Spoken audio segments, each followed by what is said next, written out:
Hi, you're back. It's good to see you. I'm Lisa. This is Cooking with Lisa, and today we're going to be working on some cookies. These cookies you can make from simple pantry items that pretty much everybody has in their pantry. We're going to be making shortbread cookies, which everybody loves. They're simple and they're associated with a lot of things in our lives like holidays and gift giving or relaxing with a book and a cup of tea. And they're very easy to make. They're delicious. What we're going to need to make the shortbread cookies are a cup and a half of flour, a half a cup of powdered sugar, 3/4 of a cup of room temperature butter. If you don't have room temperature butter, you can heat it up in the microwave a tiny bit. You can use that. And a half a teaspoon of vanilla. This vanilla is clear, but in general, vanilla is not clear.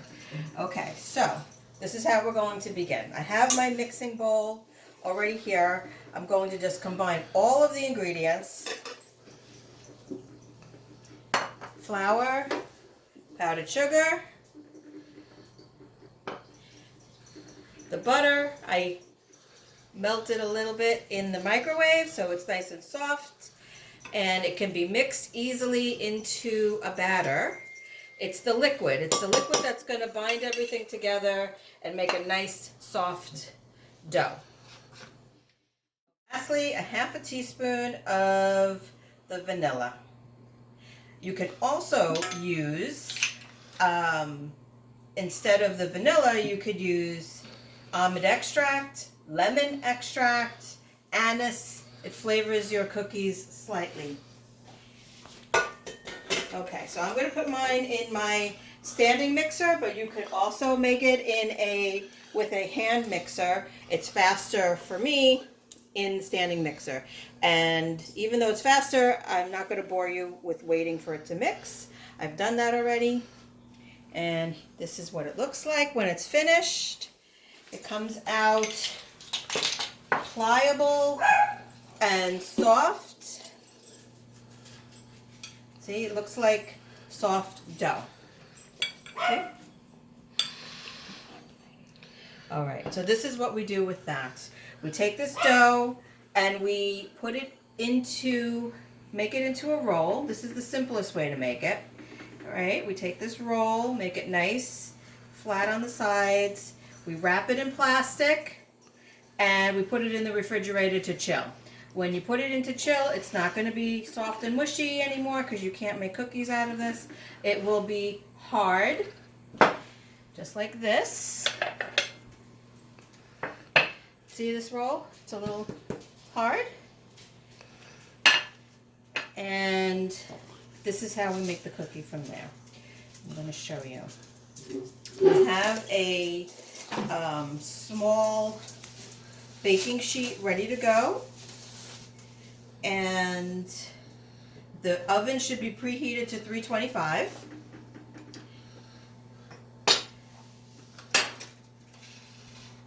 When you put the cookies in, they take about 15 to 17 minutes to make. So what I'm going to do is I'm going to slice off the end really quickly. This is something you can either reform and make into a cookie, or you could just eat it. And then you make 1/4-inch discs. Just like this, all the way across. And what you do with that is, this is Silpat, by the way. This is a material that means when you put it into your baking pan, you don't have to spray it, you don't have to oil it or butter it. It's a non-stick. So it makes things very easily baked, and you can wash it. You can put it in the dishwasher. Otherwise, you can use something like, I happen to have a shortbread pan. This is a little fancier. I got it as a gift. And you spray it with, even though this is a non-stick, you spray it with a little of this Baker's Joy or any kind of baking spray. It has flour already in it, so you don't have to butter, flour, tap it out. Okay, so if you put it into here, I'll get little squares. I'll cut them later. But this is generally what we're making now. Now with this, I like them plain, but you can add some sprinkles, some sugar to give it a little bit of a glisten. Once they come out of the oven, your house is going to smell wonderful also.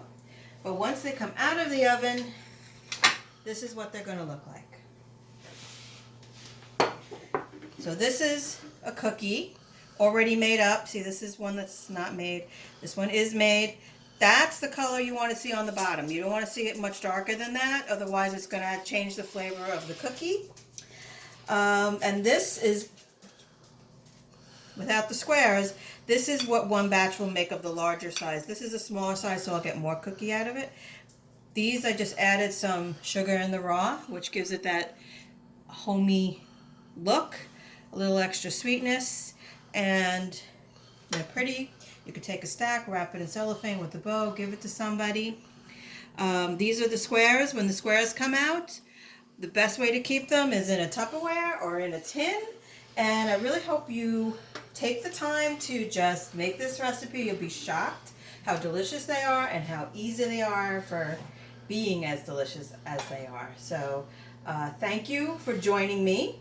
We have a YouTube channel for the Glen Cove Public Library. We have 2 YouTube channels. We have one for tutorials and cooking and our seed library, and the other is for children's story time.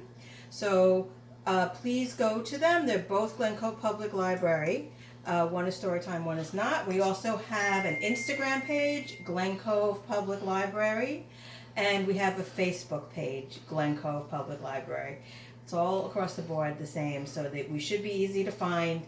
Join us there, and thank you for coming. Thanks for being in my kitchen with me, and have a wonderful day.